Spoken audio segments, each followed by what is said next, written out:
vamos a comenzar hablando de marcha atópica. Cuando hablamos de marcha atópica, pues rápidamente nos vienen a la cabeza los niños, ¿no? Pero primero habría que definir qué es la marcha atópica, qué es la marcha alérgica. La marcha atópica alérgica se ha definido clásicamente como la suma de enfermedades alérgicas, rinitis alérgica, asma, alergia a alimentos, a lo largo de los años, del niño, de la vida de la persona, cuando ha sido diagnosticado previamente en los primeros años de vida, generalmente de dermatitis atópica. Ese es el concepto clásico de marcha atópica. Pero el término atopia se ha relacionado generalmente con hipersensibilidad mediada por IgE, y sabemos que la IgE es un mediador fisiopatológico de algunas enfermedades alérgicas, pero no de todas, ¿no? Con nuestro mejor conocimiento de las bases alérgicas de las enfermedades, pues sabemos que hay una serie de predisponentes genéticos y ambientales comunes en las enfermedades alérgicas, y también hay una característica inmunológica común a todas ellas, que es una inflamación de tipo 2, ¿no? Entonces, esto es muy importante a la hora de definir la marcha atópica. Y la marcha atópica ha sido objeto de críticas en los últimos años porque la marcha atópica se ha definido generalmente en base a estudios que eran realizados de manera transversal, es decir, que se analizaban incidencias de enfermedades alérgicas a lo largo de la vida de los niños, pero siempre eran análisis transversales y casi nunca se habían hecho análisis longitudinales en el que se midieran la progresión de las enfermedades alérgicas en pacientes individuales, ¿no? Que sería realmente lo interesante. Entonces, bueno, para romper esas críticas, el doctor Hill y colaboradores en el Hospital Infantil de Filadelfia siguió una cohorte muy amplia de 130.000 niños a lo largo de 5 años, ¿no? Y ellos tomaron 2 enfoques de análisis de estos pacientes. Y lo que fueron haciendo a lo largo de esos 5 años fue haciendo un registro de las enfermedades que iban apareciendo, enfermedades alérgicas, dermatitis atópica, rinitis alérgica, asma, alergia a alimentos. Y lo primero que hicieron fue un enfoque clásico, como habían hecho todos los estudios hasta el momento, un enfoque a nivel poblacional en el que fueron registrando la incidencia de las enfermedades alérgicas, y lo que obtuvieron fue la secuencia cronológica de cómo iban apareciendo, ¿no? Que es lo que vemos en esta figura, que nos va marcando la densidad de incidencia de las enfermedades alérgicas en esos 5 primeros años. Entonces vemos que en el primer año de vida, sobre todo, la mayor incidencia es de dermatitis atópica. Entre el primer y segundo año de vida, la alergia a alimentos mediada por IgE y el asma, y vemos que la rinitis alérgica y el asma pues tienen unas incidencias bastante lineales a lo largo del tiempo, quizás con un pequeño pico a los 2 años y medio.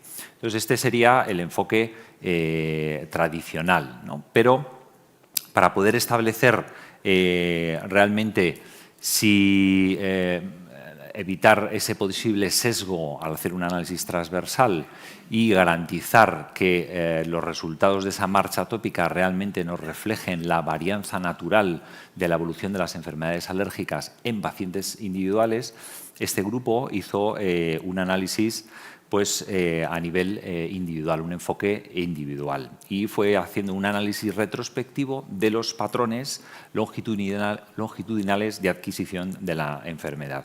Y con esto hizo una estimación del riesgo de aparición de estas enfermedades alérgicas, y lo hizo mediante este cociente de riesgo de Cox, como vemos aquí en esta tabla. Entonces, bueno, lo que buscaban en este análisis este grupo de investigadores era conocer el efecto del diagnóstico alérgico primario sobre la probabilidad del diagnóstico alérgico secundario. Entonces, si nos fijamos aquí, en este diagnóstico primario aparece dermatitis atópica, alergia a alimentos, asma, esofagitis eosinofílica, rinitis alérgica. Y nos fijamos aquí, en horizontal, en los diagnósticos secundarios. Estos cocientes de riesgo, cuando no hay correlación, la casilla está en blanco, y cuando hay correlación, las casillas están en rojo. La correlación es cada vez más fuerte cuando el rojo es cada vez más intenso. Y si nos fijamos aquí en la dermatitis atópica, pues vemos que si hay un diagnóstico primario de dermatitis atópica, muy probablemente hay altas probabilidades de que el paciente desarrolle otras enfermedades alérgicas a lo largo de su vida, ¿no? Entonces, esto nos da una definición más clara de que realmente la marcha atópica existe, ¿no? Con una base científica. Sin embargo, y esto lo vemos en esta imagen que es casi laberíntica, las trayectorias de progresión de la enfermedad en pacientes pediátricos con dermatitis atópica, el perfil de desarrollo de las enfermedades inflamatorias de tipo 2 es múltiple, es muy variable. Es decir, un niño, vemos aquí, sano, pues puede seguir siendo sano, lógicamente. Un niño que empieza a tener una dermatitis atópica precoz puede pasar a ser un niño sano y seguir siendo un adolescente sano, pero un niño con dermatitis atópica precoz, su dermatitis puede persistir a lo largo del tiempo y además, en este paciente, a lo largo del tiempo, puede sumar otras enfermedades alérgicas, ¿no? Entonces, un grupo de investigadores, Arvin y colaboradores, lo que trataron fue de identificar si había características compartidas y clínicamente relevantes que nos permitieran estimar en los niños muy pequeñitos el riesgo de que esa dermatitis progresara a otras enfermedades alérgicas. Y a pesar de la variabilidad de los datos, de los diferentes métodos analíticos que había en las diferentes publicaciones que ellos estudiaron, pues fueron capaces de identificar una serie de factores de riesgo que nos determinaran la progresión de la dermatitis atópica y el desarrollo de comorbilidades atópicas, que fueron estas y se comentaban ayer un poco por encima. La primera, la edad de inicio de la dermatitis atópica. A un inicio más temprano, más riesgo. La segunda, la gravedad. A mayor gravedad de la dermatitis atópica, más riesgo de progresión de la dermatitis y de desarrollo de comorbilidades. Una historia familiar de atopia, mayor número de padres con enfermedades alérgicas, mayor riesgo. Sensibilización a alérgenos, a mayor número de sensibilizaciones, mayor riesgo. Mutación del gen de la filagrina, si está presente, si están presentes, mayor riesgo. Y por último, ¿dónde vive el paciente? Si vive en un ambiente rural hay menos riesgo, pero si vive en una zona industrial, una zona urbana, hay mayor riesgo de que desarrollen una dermatitis atópica persistente o de que tengan otras comorbilidades alérgicas. Y esto es muy importante, determinar el riesgo de evolución de las enfermedades alérgicas, porque va a ser muy importante para la atención del paciente a futuro. ¿Por qué? Porque nos va a permitir planificar o diseñar estrategias de intervención precoz en las enfermedades nuevas alérgicas que vayan apareciendo, pero es posible que también nos permitan hacer prevención. Por eso es muy interesante. Y la pregunta era, ¿podemos cambiar el rumbo de la marcha atópica? ¿Tenemos datos al respecto? Pues tenemos este estudio muy reciente de Geva y colaboradores, publicado en el JACI este año. Ellos lo que hacen es un análisis de 12 ensayos clínicos de dupilumab en dermatitis atópica en adolescentes y en adultos, en los que se han analizado comorbilidades, tanto en los pacientes del grupo placebo como en los grupos que reciben dupilumab. Y lo que hacen es un análisis a lo largo del tratamiento de cómo evolucionan las otras enfermedades alérgicas, además de la dermatitis atópica. Ellos hacen un análisis de la adquisición o del empeoramiento de las condiciones alérgicas sugestivas de marcha atópica.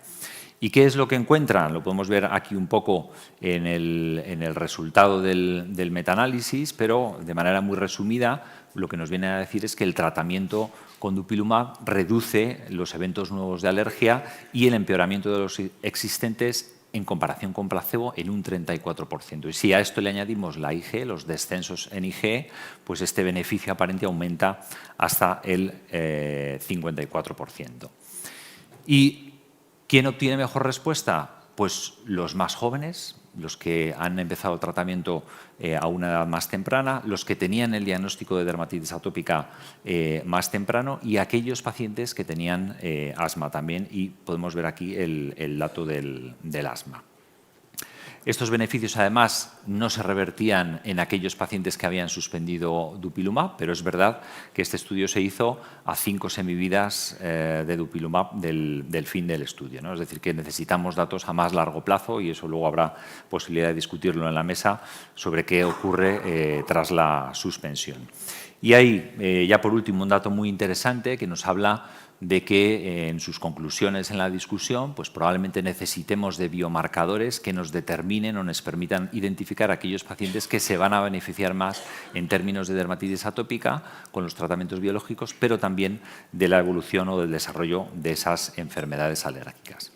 Por tanto, como conclusión de esta segunda parte, podemos decir que la marcha alérgica es una progresión de afecciones que tienen predisponentes genéticos y ambientales comunes y que comparten la característica inmunológica de una respuesta inflamatoria tipo 2, que el perfil de desarrollo de las enfermedades inflamatorias tipo 2 es heterogéneo, puede ser múltiple, que hay factores asociados de riesgo de progresión de la marcha, como la edad de inicio temprana, la gravedad de la dermatitis atópica, los antecedentes familiares, polisensibilización, mutación de filagrina, ambiente urbano, que la modulación de la señalización de IL-4 puede representar un enfoque terapéutico claro para frenar los impulsores de la marcha atópica, que hemos visto en el estudio de GEVA que dupilumab puede reducir los eventos alérgicos nuevos y el empeoramiento de los existentes. Y, por último, que será interesante tener biomarcadores predictivos que nos permitan identificar, como acabo de decir, aquellos pacientes que más se van a beneficiar de esta estrategia. Muchas gracias.